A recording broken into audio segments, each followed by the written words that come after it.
All right, so now the question is, how do I go about putting together a reporting system and ensuring that it's actually being reported up in the right, consistent way that actually means something to me and isn't just homework? And I really have 5 steps that I follow and to know whether or not the report is done correctly. And then I'll give you an example of how the report should look. So first, you want to make sure that the report is simple.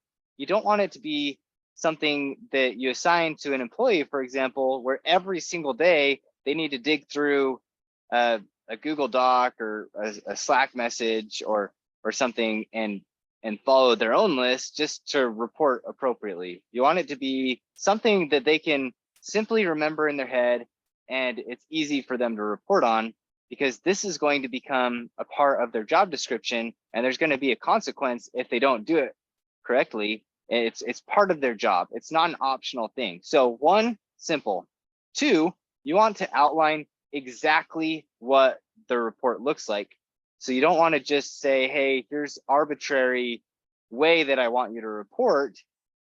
You want it to be very systematic and show every single person what the report looks like. So it's always the same. And I'll give you an example of that here in a minute.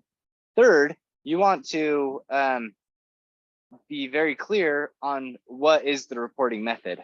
So you don't want some reports being through email, other reports being through Slack, other through Marco Polo, etc. You want to know this report is always done through this channel. The 4th thing is you need to identify when that report is due. You don't want a situation where you're getting reports, some in the middle of the night, some a week later. You need to establish when the report is due. And honestly, some of that is for accountability. So for example, if you say this report is done before you even start the day, you know, it's one way for you to kind of self-audit, are they starting their day on time? You know, and one at the end of the day, you need to do it before you clock out. It's a way for you to track when they're clocking out.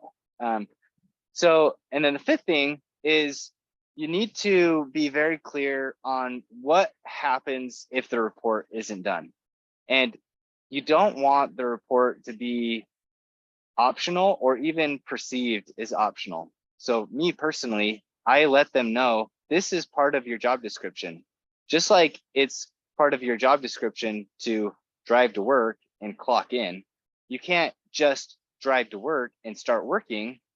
If you don't clock in, then you don't get paid, and there's a consequence for that. This is the same thing. It's not optional. This is something that you have to do or else X will happen. So let me put those 5 steps together and give you an example of how I would establish a sample reporting up structure for a technician, for example, in pest control. So I would have it look something like this. All right, at the beginning of the day, I want you to hop on to Marco Polo, which is kind of a video radio system that I can check on my own time. And the good thing about Marco Polo is it's live. So they can't like pre-record a video and then upload it later. They have to do it live. I want you to get onto Marco Polo and I want you to record yourself and telling me that you're in uniform, showing that to me, showing me that your shirt is tucked in, showing me you're wearing a belt, showing me you're wearing the right shoes, showing me that everything's not wrinkly, showing me that you actually shaved, you know, all of these things that are in the SOP. And then I want you to tell me what your revenue is for the day and what your expected hours are for the day. And this would be a previous calculation that I would have taught them. So you take your revenue, divide it by your goal for the day, and it will tell you how many hours you should have. And then I want you to tell me what your review goal is for the day. So for technicians, I would say, I want 10% of the jobs that you do, I want a review for 10% or more of the jobs that you do. So if you have 10 jobs that you're doing in a day, you would need at least 1 review. If you're doing 14 jobs in a day, you're going to want somewhere between 1 and 2 reviews. And so I want them to, before they even start the day, I want them to tell me what it is that they're looking to achieve for the day and show me that they're actually ready to do the work and that they're ready to do it the right way.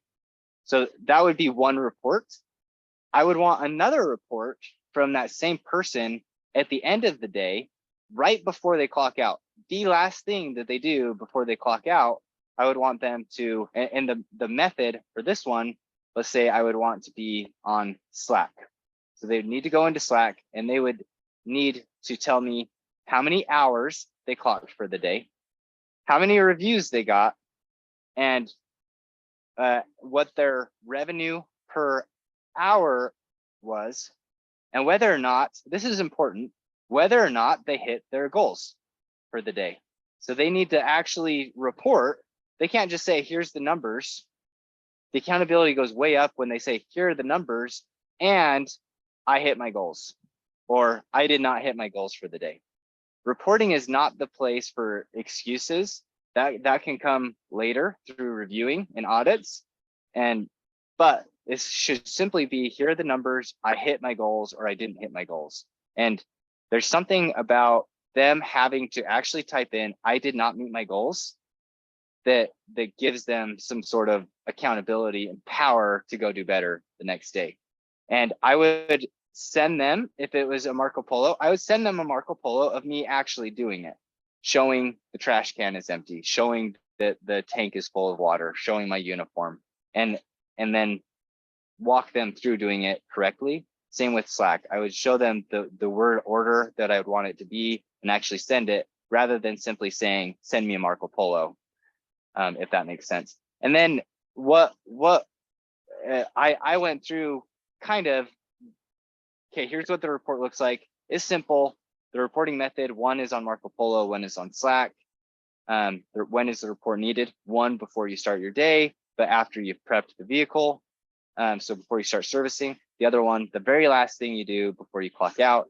And then what happens if the report isn't done? This would be in the job description as an SOP of actually showing them what does not happen. So in this case, I might have a 3 strikes you're out policy. Hey, you forget to report 3 times, then you can't work here anymore. Some people have a 1 strike you're out policy, and it can be a lot of different things. Sorry, this lady here is raking up the leaves.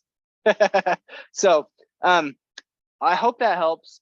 Now what we need to do is you need to go in on your own for each component and really just draft out what these 5 steps are. So is it simple? What does the report look like? Actually draft it out. What is the method of reporting? When is the report needed? And what happens if the report isn't done? And then go to the people you've assigned and make sure and teach them, make sure that they understand how to do it and what the consequences if they don't do it. Where I come in is really that middle piece. You create it. If you have questions on it, call me and let me review it before you actually go implement it with your guys if you want me to. So that's reporting up, and go get it done. See you in the next section.